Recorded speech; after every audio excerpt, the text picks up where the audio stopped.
Alors ça va aller assez vite, hein, parce que globalement, la biblio sur le TRIA, c'est quand même, enfin le TRIA Arthro surtout, c'est très très léger. Donc on va faire au plus rapide. Surtout qu'on en a déjà vu une bonne partie. Là, j'ai retrouvé donc les 5 articles de technique qui montraient donc chacun la sienne. En premier, donc celle de Dijon. La deuxième, c'était donc l'équipe de Valenti avec Lando Bouton. La troisième, celle de, en fait, chaque année, il en sortait une. Hein. La troisième, celle de Boileau. La quatrième, alors je mis celle-là, mais c'était en open. C'est celle que Geoffroy Nourissa avait sortie. Et la dernière, là, qui est ressortie par l'équipe de Netton pour une stabilisation par vis. Ça restait de l'arthroscopique. Alors, les différences principales, c'est déjà évidemment les indications chirurgicales. C'est ce qui ressort le plus, hein, puisque nous, c'était toutes les instabilités, et eux, c'était non seulement instable, mais ou hyperlaxe, ou rupture de coiffe massive, ou parfois les deux. Et puis, pour la dernière en 2023, il associait aussi plus de 50 ans. Pour l'anesthésie, c'était tout le temps pareil. La position, à peu de choses près pareil. Les instruments, par contre, Boileau utilisait son scope à 70, et puis donc l'équipe de Nourissa, c'était en open. La fixation des vis, sauf pour Valenti et Boileau, qui utilisaient un endobouton, plus ou moins bancarte. Enfin, plus bancarte pour Valenti et plus ou moins bancarte pour Boileau. Le nombre de voies, on était sur 4 voire 6 incisions, 6 voies différentes, alors que nous, il y a notre voie principale de classique qui nous sert aussi de voie d'abord antérieure, donc ça compte comme une, et la voie postérieure. En open, c'était évidemment qu'une seule voie. La grosse différence de technique, c'était le type de classique. Comme on a parlé Thomas, on est convaincu qu'il y a quand même une grosse différence de gêne et d'impingement au niveau du subscapulaire, donc avec l'ouverture pour nous et puis fermeture pour les autres. Dans sa technique de TRIA Open, de manière presque logique, hein, c'est ce qu'on fait aussi, c'est devant nous, il a aussi fait une ostéoclasie d'ouverture, Nourissa. Et alors après, pourquoi faire simple quand on peut faire un peu plus compliqué? À chaque fois, la plupart ont été sectionnés, le petit pectoral en médial, donc sous arthro, hein, à chaque fois. C'est prendre peut-être des risques supplémentaires sans vraie justification. Peut-être qu'ils partent du principe que pour le latarjet on l'enlever, donc autant faire pareil pour le triage, je sais pas. En tout cas, ils vont le chercher, donc c'est aussi du temps supplémentaire pour aller libérer en médial. Pour les suites, c'était à peu près similaire. On était toujours lors de 2 à 3 semaines d'immobilisation, voire 4. La kiné assez rapidement aussi, donc ça changeait pas trop. Ensuite, une fois que chacun avait publié sa technique, les séries sont sorties. Alors, il y a eu 3 vagues d'articles. Les nôtres, donc initiales, à 2 ans et ensuite pour le sportif. Et la série de Valenti et les 2 de Boileau, puisqu'il a séparé la version rupture de coiffe irréparable et hyperlaxe. Alors, donc ça c'est les différentes séries. Pour les séries qui sont en dehors de Dijon, encore une fois, la principale différence et qui fait une très grosse différence, puisqu'on ne peut pas comparer ces chiffres, hein, c'est 2 populations qui sont complètement différentes. On n'a pas les mêmes indications, ce qui induit une population très différente, que ce soit au niveau de l'âge. Boileau se retrouve quand même dans les ruptures de coiffe massive avec 61 ans d'âge moyen, évidemment pas du tout la même population, mais aussi on se retrouve avec beaucoup plus de femmes, puisqu'on va chercher plus d'hyperlaxe, donc beaucoup plus de femmes. Nous on est à plus de 90% dans la série d'hommes, et à l'inverse, si vous regardez celle de 2023 pour Boileau, il y a 94% de femmes. Donc aussi pas du tout une population comparable. Les suivis, ils étaient globalement pareils. Au niveau des scores fonctionnels, on était pas mal. C'était à peu près, c'était satisfaisant, toujours au-dessus de 80-90 des différents scores cliniques. La satisfaction aussi très bonne, hein, toujours à plus de 90%. Les SSV aussi, globalement, ça se tenait, même si on ne peut officiellement pas comparer, ça restait des scores qui semblaient homogènes, il n'y a pas de discordance majeure. Le critère principal qui est quand même la récidive d'instabilité, à part Valenti qui en retrouvait aucune, on est à 0%, sinon on est autour de 4, 3, 5, dans ces eaux-là, entre 5 et 10%. Et chez les hyperlaxes majeurs pour Boileau, on retrouvait jusqu'à 30% de subluxation récidivante. et, alors que nous, on en retrouvait jusqu'à 10% dans la série à 2 ans. La consolidation de la clasie, globalement, enfin de l'ostéotomie, globalement très bonne. Et là, on peut discuter de la stabilité du bouton qui nécessite presque que la clasie ne soit pas cassée, puisqu'en fait, ça utilise vraiment un des points d'appui, la clasie, plus l'endobouton. S'il n'y a pas cette clasie, ben en fait, il n'y a vraiment aucune stabilité. Et chez lui, la seule fracture de clasie qu'il a eue, ça a entraîné une pseudarthrose, parce qu'il y a moins de rigidité qu'avec une vis, évidemment. Donc c'est peut-être un poil plus exigeant, parce que là, pour le coup, la clasie doit être maintenue si on fixe avec un endobouton, alors qu'une vis, ça permet un peu plus de tolérance. Les rotations, alors on en parle depuis le début. Sur la rotation externe, on va jusqu'à de 10 degrés à 20 degrés en gros de déficit pour la RE1, et pour la RE2, ça reste minime, entre 0 et une dizaine de degrés. Donc ce qui reste des pertes et des déficits très très tolérables, et comme on le disait tout à l'heure, est-ce que c'est vraiment gênant pour le patient? Pas sûr. Ensuite, il y a les quelques derniers articles qui sont sortis cette année. Le premier, c'est celui dont on a parlé tout à l'heure sur le subscapulaire, qui est sorti d'ici. Alors, je n'ai pas pu comparer avec d'autres tests isocinétiques sur le TRIA parce que ça n'existe pas, donc j'ai juste remis quelques-uns de tout ça, c'est issu de l'étude qu'avait pu faire Arnaud, en comparaison avec donc les tests isocinétiques sur le post-butée de la targée.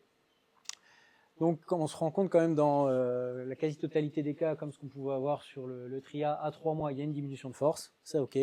Et par contre, à 6 ou 12 mois, il y a quand même la moitié des études qui montrent la persistance d'un déficit au dernier recul. Allant de 6 à 19%. Donc il y aurait peut-être un déficit de force sur ces rotateurs.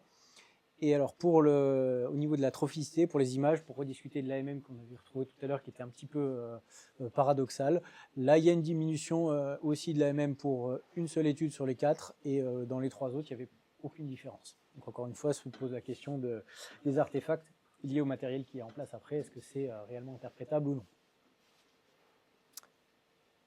Autre étude qui est sortie cette année, celle de Lee, qui est assez intéressante, c'est une étude anatomique qu'il a faite sur une dizaine d'épaules pour voir la position et le risque qu'on prend par rapport au nerf suprascapulaire. Alors, il a mesuré cette distance il a fait les interventions donc en open, et ensuite a mesuré la distance entre la sortie de la vis et ce nerf.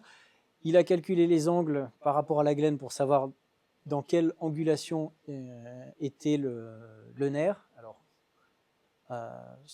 cette angulation, ça me paraît un peu, on va dire, très, très dépendant du point d'angle qu'il va prendre. En tout cas, la distance était à peu près cohérente par rapport à ce qu'on avait retrouvé sur les études anatomiques. Et lui retrouvait donc une angulation moyenne du nerf avec la glène de 22 degrés. Et ça allait jusqu'à, il me semble, 15 degrés au minimum. Donc, à la fin de son étude, il conseillait de se retrouver dans la zone au maximum de 10 degrés. Pour être, en gros, finir dans cette zone-là, dans cette zone un peu sécuritaire entre 0 et 10 degrés. Bon, 0 à 10 degrés par rapport à la glène, on entend dire parallèle. Alors, ça, effectivement, c'est l'objectif, mais comme on disait, nous, c'était notre objectif aussi avec l'ancillaire. Après, il y a quand même quelques parties molles entre la glène et nous qui entraînent une angulation, comme on a pu voir tout à l'heure, d'une vingtaine de degrés environ. Alors, est-ce qu'on prend vraiment un risque par rapport à ça? Est-ce que, en tout cas, on n'a jamais eu, nous, de lésion de ce nerf-là? Alors, est-ce qu'on se retrouve juste à côté et puis on ne l'abîme pas? Est-ce qu'en fait, on est suffisamment à distance? On n'en sait rien. Par précaution, moi je sais, comme je disais tout à l'heure, quand on est chez des personnes assez fortes et où je vais voir que la mèche, en fait, je me retrouve à plus de 50, sachant que je vais mettre une vis de 50, je ne vais pas aller chercher la 4e corticale, puisqu'on ne va pas aller l'attraper avec la vis. Donc je m'arrête à 55 et puis je mets ma vis de 50, sans vouloir forcément dépasser la 4e corticale. Pas forcément en rapport avec ça, mais par précaution.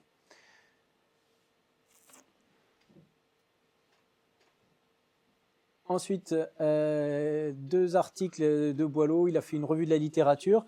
Alors là, il a eu il a regroupé un petit peu les articles récents et les articles anciens. Il n'a fini par inclure que 7 articles sur la masse qu'il avait au départ. incluant donc un bon nombre d'épaules et globalement pour dire que ça fonctionnait bien, les scores étaient bons, les patients étaient satisfaits et que les complications majeures, surtout par rapport aux études anciennes, étaient donc l'arthrose et aussi la perte de rotation externe qui est un peu retrouvée aussi dans les études récentes comme on l'a vu. Et ça, c'est l'autre article dans lequel il a fini par faire son arbre décisionnel, où on voit donc le principal critère qui est donc son score ISIS avec ou sans perte osseuse. Si on n'était pas hyperlaxe, il partait sur un bancarte. S'il y avait une hyperlaxité, il partait sur TRIA plus ou moins bancarte. En cas de perte osseuse, alors là ça dépendait, si on a une grosse perte osseuse, la targée. S'il y avait une petite perte osseuse mais avec une lésion de Hill-Sachs, bancarte et la targée aussi. Et si la lésion était petite, uniquement bancarte. Alors nous, vu qu'on aime bien faire simple, on a fait un poil plus simple. Hein. On a changé tout ça, globalement, par ça. On reprend toutes ces indications. On est d'accord qu'au-delà de 20%, on part sur la targée. Et dans toutes les autres indications, on part sur l'indication de TRIA. Voilà pour ce qui est de la présentation globale de cette technique. Alors pour ce qui est des petites améliorations, parce que Thomas vous en a parlé un petit peu, amélioration en tout cas, je ne sais pas ce que je fais moi maintenant à la clinique. C'est vrai que jusque-là, on a toujours fait sous anesthésie générale plus bis. Moi, je suis passé sous bis seul, à savoir juste que quand on sort la broche derrière, c'est une zone qui n'est pas prise par le bis. Donc il faut simplement, l'anesthésiste il met un petit coup de rémi au moment où je vais passer la broche. Je fais une anesthésie locale là où la broche va sortir. Et puis comme ça, je reste sous bis seul. Au niveau de douleur, c'est très bien géré. Ils ont vraiment très très peu de douleur dans les suites. L'immobilisation, moi je ne vais pas changer. On reste sur 3 semaines d'immobilisation. On commence tout de suite la kiné sans sollicitation du biceps pendant 6 semaines. Puis 3 semaines sans travail de rotation. Et ils arrivent quand même globalement bien à récupérer. Je fais aussi le scanner à 3 mois. Dans la quasi-totalité des cas, c'est consolidé à 3 mois. Si ça ne l'est pas, je refais un scanner 3 mois plus tard. Mais ce qui permet en fait à 3 mois de reprendre à peu près toutes les activités sportives, contact et autres. Bon, en guise de conclusion, puisque ça y est, c'est la fin de la journée, on a fait toutes nos topos, on a fait nos 3 interventions. C'est plutôt bien passé. Déjà pour commencer, il faut savoir que parmi vous ici ou parmi vous en streaming ou en review derrière, s'il y en a qui ont envie de se lancer, s'il y en a qui ont envie d'une aide pour le premier, on peut s'organiser et moi je peux me déplacer pour venir filer un coup de main sur un des premiers patients. Jusqu'à présent, il était difficile d'avoir un ancillaire parce qu'il n'y en avait pas beaucoup qui existaient. Grâce à Luca Bonicelli et à la Société Aetna Médicale et aussi grâce à VIMS, on a maintenant des ancillaires qui sont potentiellement disponibles dans quelques semaines. Donc c'est la Société Aetna Médicale qu'il faudra joindre, contacter pour se faire livrer un ancillaire.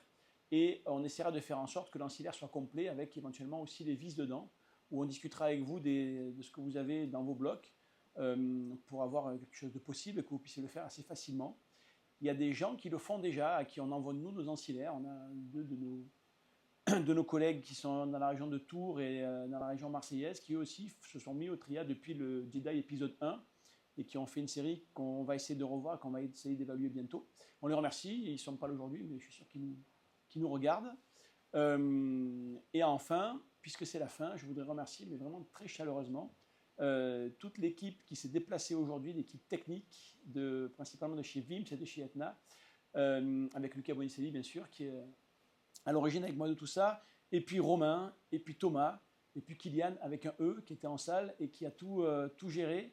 Ça n'a pas été facile parce qu'on a eu un peu des vents contraires pour que ce soit possible techniquement. Mais globalement, on est assez content de ce que ça a donné. On ne sait pas bien ce que ça a donné en review. On va essayer de monter quelque chose de correct. En tout cas, je voudrais vraiment les remercier, ces 4 personnes qui sont venues ici, qui ont pris de leur temps personnel pour faire en sorte que cet événement soit possible. Donc voilà.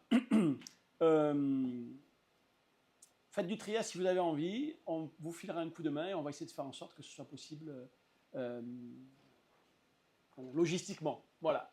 Merci à tous. Je ne sais pas comment ça va s'éteindre la retransmission, mais probablement maintenant. Et à bientôt. L'année prochaine, on espère faire un épisode 3 qui sera encore mieux sur le plan technique. Voilà, merci.